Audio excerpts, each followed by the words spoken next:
इन्ना अंज़लनाहु फी लैलतिल क़द्र, हमने इस कुरान करीम को लैलतुल क़द्र में रमज़ान की ताक रातों में से किसी एक रात में उतारा।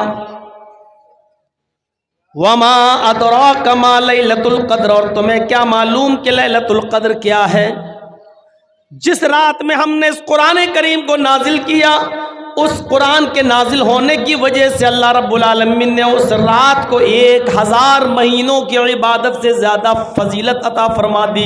लैलतुल क़द्र खैरुम मिन अल्फ़ि शहर, इस रात का जाग लेना 1000 महीनों की इबादत से ज़्यादा बेहतर है। 1000 महीनों की इबादत एक तरफ और उस एक रात की इबादत एक तरफ, और उस एक रात की इबादत 1000 महीनों की इबादत से ज़्यादा अफजल। अब आप अंदाज़ा लगाइए उस रात को ये फजीलत क्यों मिली? कुरान करीम की बरकत से। आप इन बच्चों को मामूली मत समझिए, जिन्होंने हिफ्ज किया है ये वो बच्चे हैं जब जमीन पर चलते हैं तो रब्बे काबा की कसम ये नंगी जमीन पर नहीं चलते, इनके कदम को जमीन पर रखने से पहले फरिश्ते अपने पर बिछा देते हैं। समंदर की मछलियां कुरान का इल्म हासिल करने वालों के लिए समंदर में दुआ करती है, आसमान के फरिश्ते उनके लिए रहमत की दुआ करते हैं। गौर कीजिए, ये कुरान जिस शहर में नाजिल हुआ अल्लाह ने उसको उम्मुल कुरा बना दिया। कुरान जिस महीने में नाजिल हुआ अल्लाह ने सैयदुश शुहूर बना दिया। कुरान जिस रात में नाजिल हुआ अल्लाह ने उस रात को लैलतुल क़द्र खैरुम मिन अल्फ़ि शहर बना दिया, 1000 महीनों की इबादत से ज्यादा बेहतर। ये कुरान जो फरिश्ता लेकर आया वही फरिश्ता तौरात भी लेकर आया था, वही फरिश्ता ज़बूर भी लेके आया था, वही फरिश्ता इंजील भी ईसा पर लेकर आया था। लेकिन उस वक्त वो एक मामूली फरिश्ता था, वो सिर्फ फरिश्ता कहलाता था। लेकिन जब अल्लाह ने कुरान देकर उस फरिश्ते के हाथों मुहम्मदुर रसूलुल्लाह सल्लल्लाहु अलैहि वसल्लम के पास भेजा और गारे हिरा में इक़रा बिस्मि रब्बिकल लज़ी खलक़ खलक़ल इंसान मिन अलक़, कुरान की आयतें देकर जब अल्लाह रब्बुल आलमीन ने उस फरिश्ते को भेजा तो उस दिन की तारीख से अल्लाह रब्बुल आलमीन ने उस फरिश्ते को सैयदुल मलाइका, तमाम फरिश्तों का सरदार बना दिया। तमाम फरिश्तों का सरदार कौन है? जिब्राईल अलैहिस्सलाम। क्यों इनको तमाम फरिश्तों का सरदार क्यों बनाया? क्योंकि ये कुरान करीम लेकर आए थे जनाबी मुहम्मद रसूलुल्लाह सल्लल्लाहु अलैहि वसल्लम पर। नबी सब बराबर हैं, किसी पर तौरात उतरी, किसी पर ज़बूर उतरी, किसी पर इंजील उतरी। लेकिन अल्लाह रब्बुल आलमीन ने जब कुरान नाजिल किया और जिस नबी के ऊपर कुरान उतारा, इस कुरान की बरकत से अल्लाह ने उस नबी को सैयदुल अंबिया बना दिया। हम सोच रहे हैं, अंदाजा लगा सकते हैं, सैयदुल अंबिया, तमाम नबियों का सरदार। जितने भी पैगंबर इस दुनिया में आए हैं, चाहे वो 1 लाख हो, 1.25 लाख हो, कम बेश 1,24,000 हो, जितने भी हो, कुरान जिस नबी के ऊपर नाजिल हुआ अल्लाह ने इस कुरान की बरकत से उस नबी को सैयदुल अंबिया बना दिया। और ये कुरान जिस उम्मत ने पकड़ा और पढ़ा और सीखा, अपने कंठस्थ किया, इस पर अमल किया, तो अल्लाह ने इसको खैर उम्मत बना दिया। कुंतुम खैरा उम्मतिन, तुम सबसे बेहतर उम्मत हो। दुनिया में बहुत सी उम्मतें, बहुत सी कौमें, लेकिन तुम्हें सबसे बेहतर कौम बनाया जा रहा है। इसलिए क्योंकि तुम कुरान को पढ़ते हो और कुरान के मुताबिक तुम दूसरों को नेकी का हुक्म देते हो और बुराइयों से लोगों को रोकते हो। कुंतुम खैरा उम्मा, कुरान जिस उम्मत ने पकड़ा उसको खैर उम्मत कह दिया। जब कुरान शहरों की हैसियत बदलता है, फरिश्ते की हैसियत बदलता है, महीने की हैसियत बदलता है, रात की हैसियत बदल रहा है, तो ऐसा कैसे हो सकता है जो कुरान पढ़ाए उसका मकाम न बदले और जो कुरान पढ़े उसका मकाम न बदले?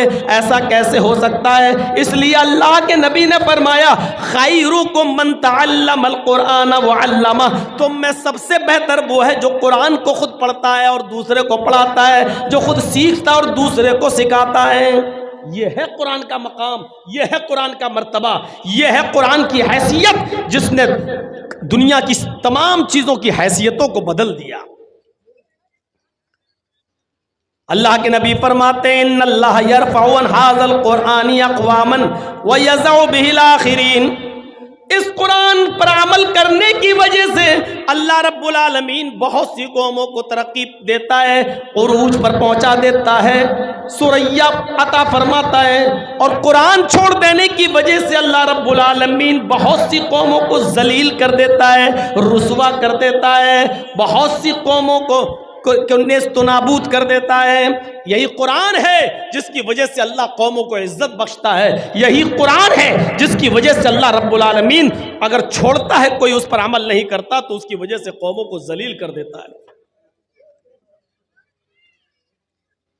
कुरान जो सुनता था उसके दिल की दुनिया बदल जाती थी। आज ये कुरान हम सुनते हैं तो हमारी जिंदगियों में इनकलाब क्यों नहीं आता? हमें बताइए मेरे भाइयों, क्या तासीर भी कभी बदलती है? बर्फ पहले ठंडा था, आज भी बर्फ ठंडा है। आग पहले गर्म थी, आज भी आग गर्म है। मिर्च पहले भी तीखी थी, आज भी तीखी है। नमक पहले भी खारा था, आज भी खारा है। चीनी जब बनी थी तब भी मीठी थी, आज भी चीनी मीठी है। गुड़ जब पैदा हुआ तब भी मीठा था, आज भी वो मीठा है। लेमू पहले खट्टा था, आज भी खट्टा है। दुनिया की कोई चीज उठाकर देख लो, किसी चीज की हैसियत में हम चेंजिंग नहीं देखते हैं, तब्दीली नहीं देख रहे हैं। मिर्च जब पैदा हुई तो तीखी, आज भी तीखी। नमक पहले खारा, आज भी खारा। चीनी और गुड़ पहले मीठा, आज भी मीठा। मेरे भाइयों, फिर कुरान की तासीर कैसे बदल गई? पहले जो कुरान पढ़ता था उसके दिल की दुनिया बदल जाया करती थी। आज ये कुरान हम पढ़ते हैं और सुनते हैं, लेकिन आज हमारे दिल की दुनिया क्यों नहीं बदलती? आज इस कुरान की तासीर कैसे खत्म हो गई? ये कुरान तो वो था जो बड़े से बड़े गुस्से वाले इंसान हजरत उमर फारूक, जो गुस्से में तलवार लेकर मोहम्मदुर रसूलुल्लाह की गर्दन उड़ाने के लिए जा रहे थे, लेकिन सुना कि मेरी बहन और बहनोई मुसलमान हो गए, इस्लाम लाए। जब उनके घर गए, दरवाजे पर खड़े होकर कुरान की चंद आयतें सुन ली। कहा बताओ क्या पढ़ रहे थे? मारा बहन को भी बहनोई को भी। जब बता दिया गया कि हाँ कुरान पढ़ रहे थे और हम इससे बदल नहीं सकते, हम इसको छोड़ नहीं सकते, तब हजरत उमर ने कहा अच्छा मुझे भी सुनाओ, ये क्या है जो इसको पढ़ लेता है, सुन लेता है, छोड़ने का नाम नहीं लेता। चंद आयतें कुरान की सुनी, एक आयत दो आयत, मुश्किल से 3 आयतें ही पढ़ी थी, और उमर फारूक ने 3 आयतें ही सुनी थी।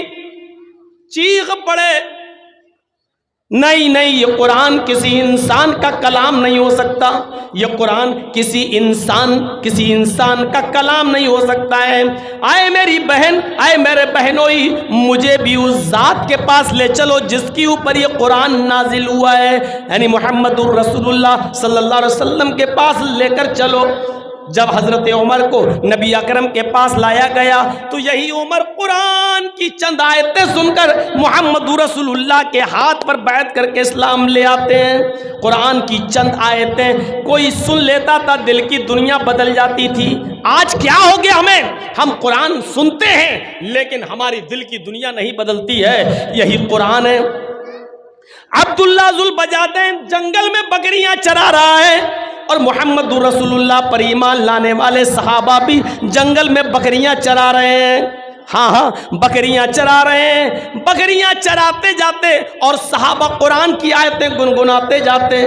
बकरियां चरा रहे हैं और कुरान की तिलावत जोर जोर से करते जा रहे हैं, जंगल में पढ़ते जा रहे हैं। अब्दुल्ला जुल बजादैन जो पक्का काफिर है, उसके कानों में कुरान की आवाज टकराती है। सहाबा को कुरान पढ़ते हुए देखता है तो कान लगाकर सुनने लगता है। अभी उसने चंद आयतें ही सुनी थी, जंगल में बकरियां चराते हुए चंद आयतें ही सुनी थी कि वो फौरन अपनी बकरियां लेकर वापस आता है और अपने चचा से कहता है, अरे चचा इन बकरियों को पकड़ो, अब मैं इन बकरियों को नहीं चराऊंगा और आपकी गुलामी से आज़ादी चाहता हूं। इसलिए कि आज हमने एक ऐसी किताब सुनी है, आज ऐसी आयतें सुनी है, आज ऐसा कलाम सुना है जो किसी इंसान का कलाम नहीं हो सकता है। अब्दुल उज़्ज़ा को, ये अब्दुल उज़्ज़ा नाम है अभी इनका, ये काफिर थे। अभी जब कुरान की चंद आयतें सुनने के बाद अपने चचा के पास गए तो कहा अपनी बकरियां लो। चचा ने कहा क्यों, क्या बात? अब मैं इस्लाम लाऊंगा। चचा ने कुर्ता उतरवा लिया, लुंगी उतरवा दी, गंजी उतरवा दी, जूते तक उतरवा दिए, बिल्कुल बरहना कर दिया, नंगा कर दिया और फरमाया जब तुम हमारे नहीं रहे, इस्लाम लाना चाहते हो, कुरान पर अमल करना चाहते हो, कुरान पर ईमान लाना चाहते हो, तो मैंने जो कुछ दिया सब कुछ वापस करो। कुर्ता उतार दिया, जूते उतार दिए, गंजी उतार दी, जो कुछ अमामा सब उतार दिया, सिर्फ लुंगी रह गई। कहा चचा जान सिर्फ इतनी इजाज़त दे दो कि मैं अपने घर जाऊं और अपनी माँ से कपड़ा ले लूं, उसको हम लपेट लें और आपकी लुंगी हम आकर वापस कर दें। चचा कहता है नहीं, इतनी देर की भी इजाज़त नहीं दूंगा कि तुम अपने घर जाओ। अगर तुम इस्लाम पर अमल करते हो, कुरान पर ईमान लाना चाहते हो, तो तुम्हें लुंगी अभी उतारना पड़ेगी। थोड़ी देर के लिए अब्दुल उज़्ज़ा ने सोचा अगर लुंगी उतार दूंगा तो बिल्कुल वैसे हो जाऊंगा जैसे कोई जानवर, भेड़ बकरी। फिर सोचा जब ईमान ले ही आया हूं, कलमा पढ़ने के लिए तैयार हूं, तो ये कुर्बानी भी दे देना चाहिए। अपनी लुंगी उतारी और फेंक दी अपने चचा के मुंह पर और चचा के घर से अपने घर तक बरहना नंगा, कमा वलदत उम्मुहा, जैसे उसकी माँ ने उसे आज ही पैदा किया हो।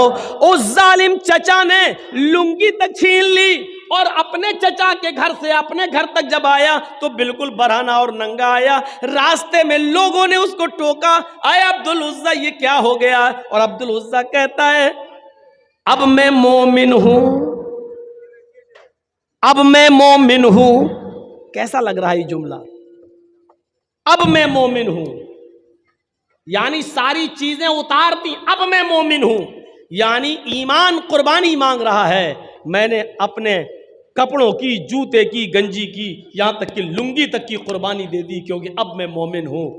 मेरे भाइयों जरा तसव्वुर करो कि इस हाल में अब मैं मोमिन हूं कैसा लग रहा है। आप तो अपनी नींद की कुर्बानी देकर मस्जिद में नहीं आ सकते हो। आप तो होटल पे चाय पीने बैठ गए और अजान हो रही है तो अभी चाय बनी नहीं है, लेकिन आपको मालूम है जब तक चाय पिएंगे जमात निकल जाएगी, लेकिन आप चाय की कुर्बानी नहीं दे सकते हो मस्जिद के लिए। अजान की आवाज सुनकर हम मस्जिद की तरफ नहीं आ सकते हैं। हम दुकान पे बैठे हैं और अजान की आवाज आ रही है, हम दुकान की कुर्बानी नहीं दे सकते हैं। और पूछो तो कहेंगे हम मोमिन हैं, हम मोमिन हैं। ईमान कुर्बानी मांगता है, कुर्बानी। चचा ने इतना ही कहा था अगर तुम कुरान पर ईमान लाना चाहते हो तो लुंगी भी उतार दो, और इसने इजाजत इतनी मांगी थी बस कि मुझे घर तक जाने की इजाजत दे दो, सिर्फ लुंगी तो है, चादर पहन लेंगे और आपकी लुंगी आपको दे देंगे। कहा कि नहीं, अगर कुरान पर अमल करते हो, ईमान लाना चाहते हो तो लुंगी भी उतारो, और उसने फिर लुंगी भी उतारी। ईमान कुर्बानी मांगता है, कुर्बानी। कैसा लग रहा है इस हाल में अब्दुल उज़्ज़ा का ईमान? बहरहाल जब वो अपने घर पे जाता, दरवाजे को दस्तक देता, माँ ने दरवाजा खोला। माँ ने दरवाजा खोला तो क्या देखा, मेरा बेटा नंगा। बड़ा था अब्दुल उज़्ज़ा, इसलिए सर घुमा लिया, बेटे इस हाल में तुम अपनी माँ के सामने आए हो, क्या हुआ? मेरे देवर ने, तुम्हारे चचा ने तुम्हारे साथ ये सलूक क्यों किया? अब्दुल उज़्ज़ा कहता, माँ इसलिए क्योंकि मैं ईमान ला रहा हूँ, मैं कुरान को मानना चाहता हूँ, मैं इस्लाम लाना चाहता हूँ। मैंने कुरान की आयतें सुनी, मेरा दिल आया है, मैं कुरान करीम पर अमल करूँगा। माँ वो किसी इंसान का कलाम नहीं, वो अल्लाह का कलाम है। माँ ने कहा अच्छा तो तू अपने बाप दादा का दीन छोड़ दिया। कहा माँ बाप दादा का दीन नाकिस था, हमने छोड़ दिया, मोहम्मद के दीन पर ईमान लाने जा रहे हैं। दरवाजा बंद कर दिया माँ ने। अगर तू मोहम्मद के रब पर ईमान लाता है, कुरान पर ईमान लाता है, तो मेरे घर के दरवाजे भी तेरे लिए बंद। ये वो कुरान है जिसके लिए इस बेटे ने अपने माँ का दरवाजा भी छोड़ दिया। माँ, मैं तुझसे घर नहीं मांग रहा हूं, रूम नहीं मांग रहा हूं, जमीन नहीं मांग रहा हूं। जब तूने मुझे बेटा मानने ही से इनकार कर दिया है, तो मैं तुझसे ये सारी चीजें क्यों लूंगा? माँ, तूने मुझे पैदा किया है और अब घर के दरवाजे से बाहर निकाल रही है। मुझे एक छोटा सा कपड़ा दे दे, कोई चादर दे दे, बस इतना दे दे कि मैं उस चादर को, उस कपड़े को पहनकर मक्के से मदीना चला जाऊं और जनाब मोहम्मद रसूलुल्लाह के हाथ पर ईमान ले आऊं। मां ने कहा अच्छा ठीक है। अंदर गई और एक चादर उठाकर ऊपर से फेंक दी, ले अब तेरी शक्ल मुझे नहीं दिखनी चाहिए। यह है कुरान पर ईमान, अपने घर की भी कुर्बानी। अब कोई घोड़ा नहीं है, कोई ऊंट नहीं है, कोई चीज नहीं है, चादर के 2 टुकड़े कर दिए। जो मां ने चादर फेंकी उसके 2 टुकड़े कर दिए। एक टुकड़ा पहन लिया और दूसरा टुकड़ा ऊपर डाल लिया और चल दिया मक्के से मदीना। जिन लोगों ने हज या उम्रा किया होगा वो अच्छी तरीके से जानते होंगे, कोई तकरीबन 400 किलोमीटर की दूर।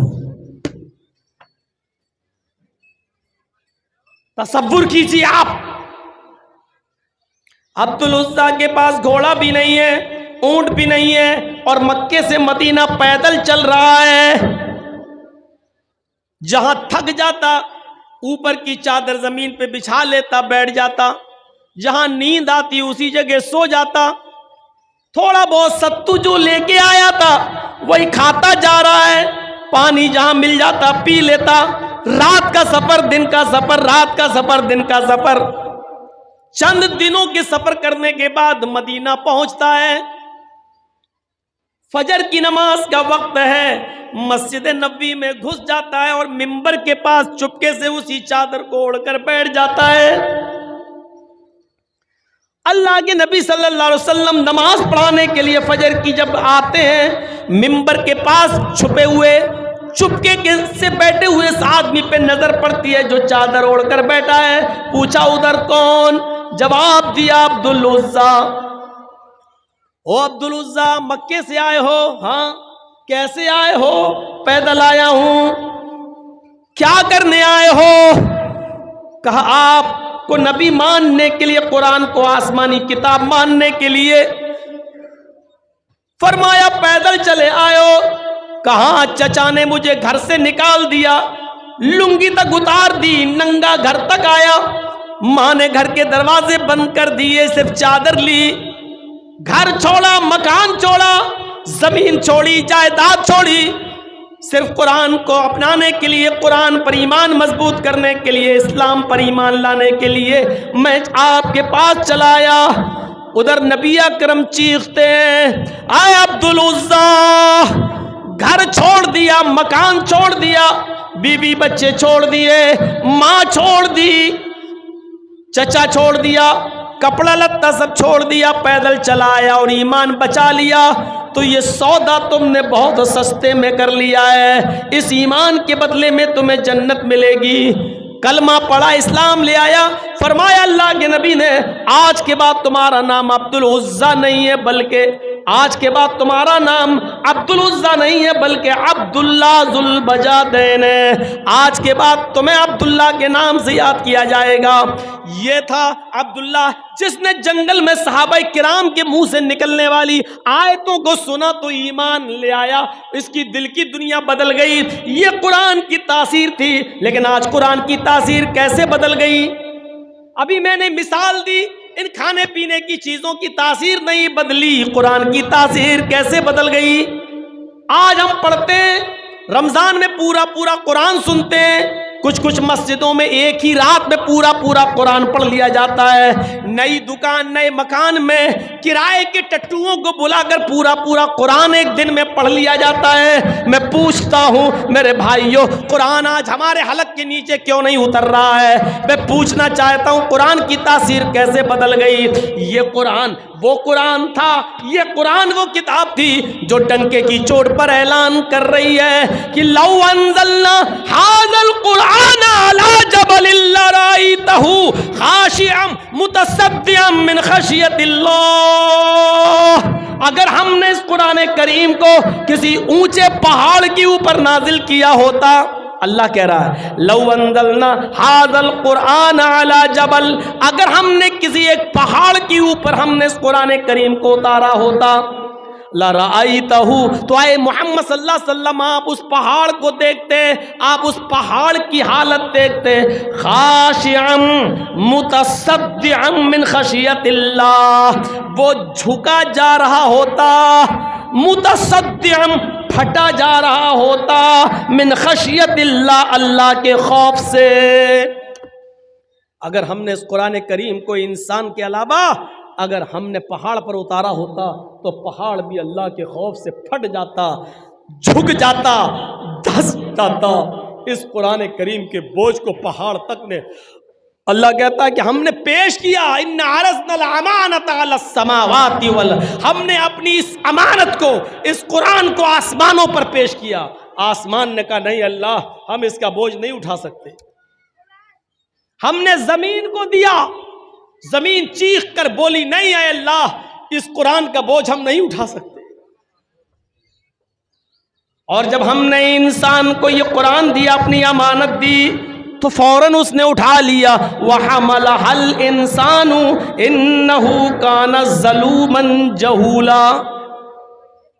अल्लाह ने यह भी नहीं कहा इन्नहु काना ज़ालिमन औ जाहिलन, ये भी नहीं कहा। अल्लाह ने कहा इन्नहु काना ज़लूमन। सोचो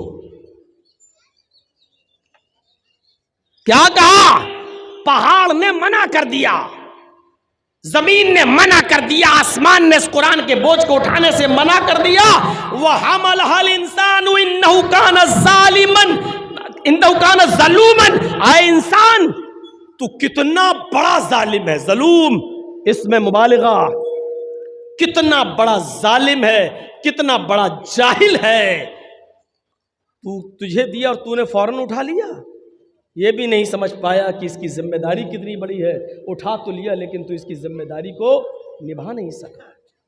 सोचो मेरे प्यारे भाइयों, ये कुरान जो पहाड़ ने, जमीन ने, आसमान ने लेने से इनकार कर दिया, उसकी जिम्मेदारी इंसान ने ले ली और फिर अमल नहीं कर पाया। यह कुरान वो किताब है जो चीख कर डंके की चोट पर ऐलान कर रही है, चीख चीख कर कह रही है, सुनो, चैलेंज कर रही है दुनिया वालों को। अल्लाह रब्बुल आलमीन ने फरमाया व इन कुंतुम फी रैबिम मिम्मा नज़्ज़लना अला अब्दिना फ़अतू बिसूरतिम मिन मिस्लिहि वदऊ शुहदाकुम। आए लोगो, अगर तुम्हें इस किताब के बारे में, इस कुरान के बारे में जर्रा बराबर, राई के दाने के बराबर भी अगर शक है, जर्रा बराबर भी सरसों के दाने के बराबर भी अगर शक है, ये मोहम्मद ने अपने पास से बना ली। अगर तुम्हें डाउट है कि ये अल्लाह की तरफ से नाजिल की हुई किताब नहीं है, ये मोहम्मद और उसके साथियों ने बना ली, अगर तुम ये समझते हो तो मैं तुम्हें चैलेंज देता हूं, फ़अतू बिसूरतिम मिन मिस्लिहि, तो कुरान की सूरत की तरह एक ही सूरत बना लाओ। फ़अतू बिसूरतिम मिन मिस्लिहि, कुरान की किसी एक सूरत की तरह कोई सूरत बना दो, जाओ बनाकर दिखाओ। कुरान का ये चैलेंज 1400 साल पहले भी था, कुरान का ये चैलेंज 1400 साल के बाद आज भी मौजूद है। आज भी बहुत से यहूदी अरब ममालिक के अंदर अरबी बोलते हैं। आज भी बहुत से यहूदी, चले जाइए शाम में, चले जाइए उर्दून में, चले जाइए अलजायर में, चले जाइए सऊदी अरब को छोड़कर आप और दूसरे अरबी ममालिक में चले जाइए, वहां आज भी अरबी बोलने वाले यहूदी, अरबी बोलने वाले ईसाई आज भी मौजूद हैं। कुरान करीम का ये चैलेंज उनको भी है। तुम तो अरबी समझते हो, तुम तो अरबी बोलते हो, जाओ तुम कुरान की सूरत की तरह कोई एक सूरत बना के ले आओ, लेकिन वो अरबी जानने वाले यहूदी, अरबी जानने वाले ईसाई भी कुरान की सूरत की तरह कोई सूरत नहीं बना सके। आज तक ये चैलेंज कबूल नहीं कर पाए। सोचिए, और कायनात की सुबह तक, कयामत की सुबह तक कोई भी शख्स कुरान की सूरत, एक भी सूरत की तरह कोई सूरत नहीं बना सकता। और सूरह बकरा की तरह 2.5 पारे की सूरत नहीं कहा अल्लाह ताला ने, बिसूरतिन नकरा इस्तेमाल किया। छोटी से छोटी कुरान की सूरत की तरह कोई सूरत बना के दिखा दो। और कुरान की सबसे छोटी सूरत कौन सी है? इन्ना आतैना कल कौसर फसल्लि लिरब्बिका वनहर इन्ना शानियका हुवल अब्तर। अल्लाह चैलेंज दे रहा है, 2.5 पारे की सूरत सूरह बकरा की तरह नहीं, इस सूरत इन्ना आतैना कल कौसर फसल्लि लिरब्बिका वनहर इन्ना शानियका हुवल अब्तर, जाओ इतनी छोटी सूरत की तरह कोई सूरत ले आओ। नहीं ला पाए, आज तक नहीं ला पाए। और एक बार मुकाबला होता था, अरब के अंदर मुकाबला होता था शेर व शायरी का। आज किसी शायर ने कोई शेर लिखा और दूसरा शायर दूसरे दिन उसका जवाब में दूसरा शेर लिख देता था। अगर उसका शेर अच्छा हो गया तो जिसका शेर अच्छा होता था उसको अवार्ड दिया जाता था, और जिसका शेर कमजोर पड़ जाता था उसको कुछ नहीं मिलता था। ये मुकाबला होते होते होते होते एक दिन हस्सान इब्ने साबित खान काबा में चले गए और रात के अंदर कुरान की ये 3 आयतें लिखाए, इन्ना आतैना कल कौसर फसल्लि लिरब्बिका वनहर इन्ना शानियका हुवल अब्तर। और नीचे लिख दिया हस्सान इब्ने साबित, यानी ये अशार, ये शेर हस्सान इब्ने साबित के हैं। अब इससे अच्छा कोई शेर बनाकर दिखाओ तुम। अब दूसरे दिन जो लोग आए कहने लगे, हैं हस्सान इब्ने साबित ने ये कौन सा शेर बनाया, इन्ना आतैना कल कौसर फसल्लि लिरब्बिका वनहर इन्ना शानियका हुवल अब्तर, ये कैसी शायरी है यार। फिर कहते हैं यार शायरी तो सही लग रही है क्योंकि हर चीज रे पे खत्म हो रही है। इन्ना आतैना कल कौसर फसल्लि लिरब्बिका वनहर इन्ना शानियका हुवल अब्तर, यार वजन तो सही बैठ रहा है लेकिन ये शेर लग नहीं रहा है, क्योंकि 2 लाइन का एक शेर होता है। अगर 2 लाइन का एक शेर होता है तो 4 लाइनें होनी चाहिए, इसमें 3 ही लाइनें हैं। अब वो उसका जवाब में कोई शेर बनाना चाह रहे हैं तो बन ही नहीं रहा है। मजमा इकट्ठा किया जाता है और कहा जाता है किसी शायर के पास जब इसका जवाब नहीं है तो हस्सान इब्ने साबित को इनाम दो। एक शायर उठता और कहता है मुझे 1 दिन की मोहलत और दे दो, 1 रात की मोहलत और दे दो, कल सुबह तक मैं इसका जवाब लिख लूंगा और कल इससे अच्छा शेर लिख के दिखाऊंगा। कहा ठीक है। 24 घंटे की मोहलत मिल गई। वो सुबह से शाम तक दिमाग लगाता रहा, लेकिन जहां उसका जवाब देने की कोशिश करता खुद फंस जाता, नहीं नहीं इसमें तो हम फंस रहे हैं। फिर जवाब देने की कोशिश करता, नहीं फंस रहे हैं। उसने रात भर खोपड़ी लगाई लेकिन जवाब नहीं आया। तो फिर आखिर में उसने क्या किया, एक चौथी लाइन उन्हीं 3 लाइनों के पीछे, 3 लाइनों के नीचे एक चौथी लाइन उसने अपनी तरफ से लिखी। सुबह होके जब लोग आए पूछा कि बोलो कुछ किया, जवाब दिया कि हाँ दिया। कहा क्या जवाब दिया? कहा कि हस्सान इब्ने साबित के अशार कंप्लीट नहीं थे, 2 लाइन का एक शेर होता है, वो 3 लाइनें थी, इसलिए मैंने चौथी लाइन बढ़ाकर 2 शेर बना दिए हैं। 2 लाइन का एक शेर तो 4 लाइनों के 2 शेर, मैंने चौथी लाइन अपनी तरफ से बढ़ा दी जो नाकिस थी, जो कमज़ोर थी, यानी वो अशार जो हस्सान इब्ने साबित ने बनाए वो कमज़ोर थे, मैंने उसको मुकम्मल कर दिया। जब लोग अंदर जाते हैं तो क्या देखते हैं, इन्ना आतैना कल कौसर फसल्लि लिरब्बिका वनहर इन्ना शानियका हुवल अब्तर, तो अपनी जगह पर लिखा है। लेकिन उस शायर ने हस्सान इब्ने साबित के इन 3 अशार के नीचे जो लाइन बढ़ाई थी उसमें उसने अपनी कमजोरी का एतराफ़ किया था और उसने चौथी लाइन में ये लिखा था मा हाज़ा कलामुल बशर। उसने भी चौथी लाइन रे पे ख़त्म कर दी। इन्ना अतईना कल कौसर फसल रब्बिका वनहर इन्ना शानिया का हुवल अब्तर। इस शायर ने नीचे लिख दिया मा हाजा कलामुल बशर, यानी ऊपर वाली ये तीनों लाइनें किसी इंसान का शेर हो ही नहीं सकती, किसी इंसान का कलाम हो ही नहीं सकता। हस्सान झूठ बोल रहे हैं, ये हस्सान के अशार हैं ही नहीं, ये तो किसी इंसान का कलाम लग ही नहीं रहा। अरब के सबसे बड़े शायर ने इस बात का इकरार किया। फिर हस्सान को बुलाया, हस्सान तुम झूठ बोल रहे हो, ये अशार तुम्हारे नहीं है। हस्सान इब्न साबित मुस्कुराते हुए कहते हैं तुम बिल्कुल ठीक कह रहे हो, ये हमारे अशार नहीं है। देखना चाह रहा था कि कौन है जो इसका जवाब दे सके। तुमने खुद इस बात का एतराफ कर लिया कि किसी इंसान का कलाम नहीं है। वाकई ये ऊपर वाली तीनों लाइनें इंसान का नहीं, तंजीलुम मिन रब्बिल आलमीन, ये अल्लाह रब्बुल आलमीन की तरफ से नाजिल किया हुआ कलाम है, ये अल्लाह रब्बुल आलमीन की तरफ से उतारा हुआ कलाम है। मेरे प्यारे साथियों, ये कुरान बड़ी अजीम किताब है। इस कुरान करीम का इल्म जब अब्दुल्ला इब्न अब्बास को कम सिनी में, कम उम्री में जब आ गया, तो हजरत उमर फारूक जब कोई मीटिंग बुलाया करते थे तो अब्दुल्ला इब्न अब्बास को भी उस मीटिंग में बुलाते थे। लोगों ने पूछा अब्दुल्ला इब्न अब्बास तो बहुत छोटे हैं, इनको हम बुजुर्गों की मीटिंग में क्यों बुलाया जाता है, इनसे मशवरा क्यों किया जाता है? तो हजरत उमर ने जवाब दिया इन्नहु आलिमुम बिकिताबिल्लाह, ये अल्लाह की किताब यानी कुरान के बड़े आलिम हैं, हमसे ज्यादा इल्म रखते हैं, कुरान के बेहतरीन जानने वाले, कुरान पर इनका बेहतरीन इल्म है। कुरान के इल्म की वजह से कम उम्री में हजरत उमर फारूक उनसे मशवरा मांगा करते थे कि मशवरा दो। मेरे भाइयों, ये कुरान की बरकत है, कुरान की बरकत। इस कुरान की बरकत को समझने की कोशिश करो। इन हाफिजों ने यही कुरान पढ़ा है, यही कुरान सीखा है, इसी कुरान का हिफ्ज किया है, इस कुरान को अपने सीने में इन्होंने महफूज किया है। अब ये पूरी कौम की जिम्मेदारी है। मेरे भाइयों, इन हुफ्फाज की आप कितनी इज्जत करते हैं।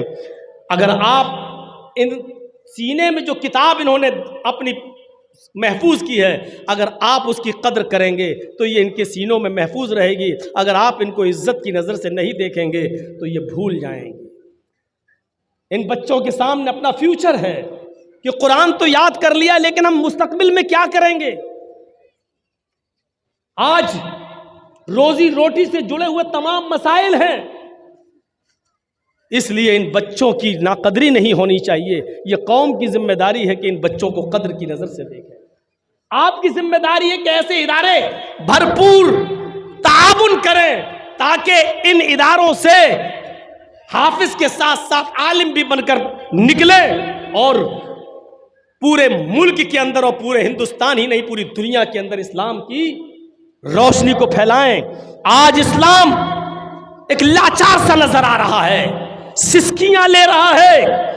आज जगह जगह पर हमारा मजाक उड़ाया जा रहा है, कभी हिजाब के ऊपर स्कूलों में पाबंदी की शक्ल में, कभी हमारी दाढ़ी का मजाक उड़ाते हुए डुमरियागंज से चुनाव लड़ने वाला एक बीजेपी का नेता कहता है कि ऐसा वोट दो कि इन मुल्लों की दाढ़ी को हम पीछे घसीटते हुए इनकी चोटी में हम मिला दें और इनको हम तबाह बर्बाद कर दें। इस तरीके से हमारा मजाक उड़ाया जा रहा है और इलेक्शन कमीशन कोई एक्शन नहीं लेता है, क्योंकि पूरा मीडिया, पूरा इलेक्शन कमीशन, पूरा सिस्टम इस वक्त एक हिजड़े की तरह काम कर रहा हो। मेरे भाइयों, ऐसे मौके पर अगर हमने उलमा को इज्जत की नज़र से नहीं देखा, इन हुफाज को इज्जत की नज़र से नहीं देखा, इन इदारों को इज्जत की नज़र से नहीं देखा, तो वो अपने मंसूबों में कामयाब हो जाएंगे। वो यही तो चाहते हैं कि हमारे मदरसों को बंद किया जाए, वो यही तो चाहते हैं कि मदरसों से पढ़ने वाले उलमा को ख़त्म किया जाए, हुफाज को ख़त्म किया जाए। आप इन मदरसों का इतना ताउन कीजिए, इतना ताउन कीजिए कि इन नापाक और जहरीले लोगों के सपने कभी पूरे ना हो और हम ये कह सकें जो कुरान ने कहा था, इन्ना नहनु नज़्ज़लना ज़िक्रा व इन्ना लहू लहाफ़िज़ून। अल्लाह ने कहा इस कुरान को हम ही ने उतारा और हम ही इसकी हिफाजत फरमाएंगे। हिफाजत इन मदरसों से होगी, हिफाजत इस कुरान को सीने में महफूज करने से होगी। मेरे भाइयों, 5:46 पर आपके यहाँ अजान का वक्त है, 5:41 हो चुके हैं, 5 मिनट का वक्त बाकी है। अजान में मैं आपसे गुजारिश करता हूँ, इस इदारे के लिए आपको इस 5 मिनट के अंदर अगर मौलाना जर्जीस से आपको प्यार है, मोहब्बत है, उनसियत है, अब्दुल्ला ऐनी साहब ने आपकी चाहत को कबूल करते हुए मुझे दावत दी और मेरा एक दिन में 2 जलसा, यानी आज मैंने उनकी दावत को, रिक्वेस्ट को कबूल करते हुए यहाँ चले आए, जबकि अभी मुझे जाना है दीगल बैंक की तरफ और मलमल कोई जगह है वहाँ पर कोई प्रोग्राम फिर मेरा है अभी, तो मैं तो अभी निकल जाऊँगा। तो आप मेरे हाथ पर इस 5 मिनट में जो ताउन कर सकते हैं इस इदारे के लिए, इन हुफ़ाज़ बच्चों की तरफ नज़र डालते हुए, आज इस्लाम से आपकी मोहब्बत को देखना है, आज कुरान से आपकी मोहब्बत का दीदार करना है, आज देखना है कि आपको कुरान से और शरीयत से कितनी मोहब्बत है, इन हुफ़ाज़ बच्चों के मुस्तक़बिल से कितनी आपको मोहब्बत है। आप हमारे हाथ में 5 मिनट में आप दे दें और अल्लाह रब्बुल आलमीन आपको इसका अजर अज़ीम अता फरमाए। जो कहना था इतनी सी बातें काफ़ी हैं मेरे भाइयों, अमल किया जाए तो इतनी सी बातें काफ़ी हैं। हम अल्लाह से दुआ करते हैं कि बारइला इस इदारे की हिफाजत फरमा, इस इदारे को दिन दूनी और रात चौगनी तरक्की अता फरमा, बारइला इस इदारे पर तादेर साया कायम रख और अल्लाह इन हुफ़ाज़ बच्चों को अमली मैदान में आगे निकाल। जब तक तू हमें ज़िंदा रख, इस्लाम पर ज़िंदा रखना, और जब हमारा खात्मा हो तो ईमान पर हमारा खात्मा फरमाना। वमा अलैना इल्लल बलागुल मुबीन व आखिरु दावाना अनिल हम्दुलिल्लाहि रब्बिल आलमीन। अस्सलामु अलैकुम व रहमतुल्लाहि व बरकातुहू।